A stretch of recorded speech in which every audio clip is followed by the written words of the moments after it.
Di bulan Ramadan ini kita diberikan kesempatan untuk tidak mengkonsumsikan makanan selama kurang lebih 13-14 jam.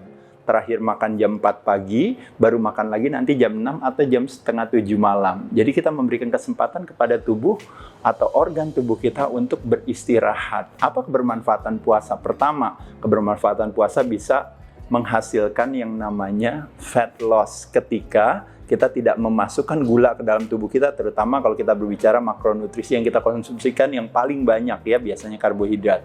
Kedua, selain itu juga permasalahan metabolic sindroma atau yang berhubungan dengan jantung dan pembuluh darah karena kita tidak mengkonsumsikan makanan, makanya juga bisa ditekan, bisa dikurangi. Selain itu juga permasalahan daripada yang namanya neurodegeneratif itu biasanya permasalahan ketika gula darahnya selalu terlalu tinggi akhirnya berpengaruh kepada syaraf.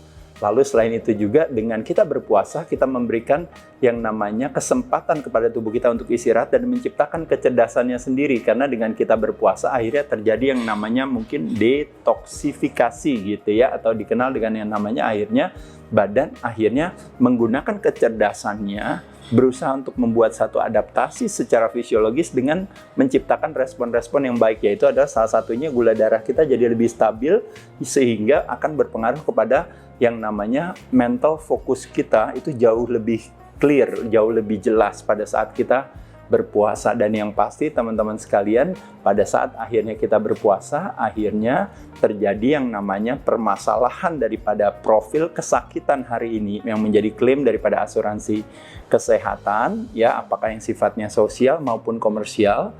Kalau kita telaah, permasalahannya ada 95% karena perilaku kita atau ini dikenal dengan namanya penyakit tidak menular.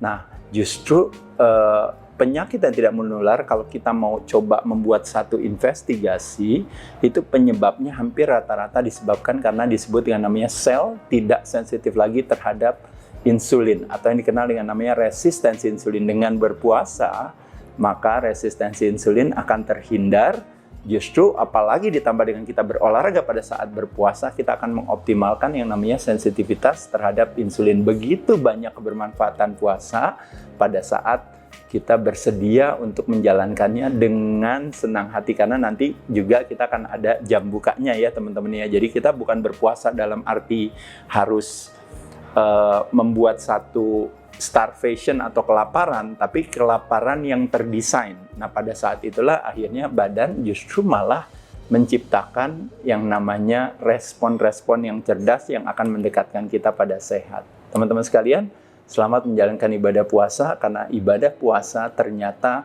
tidak hanya memberikan kebermanfaatan secara keimanan, tapi juga memberikan kebermanfaatan secara keimanan.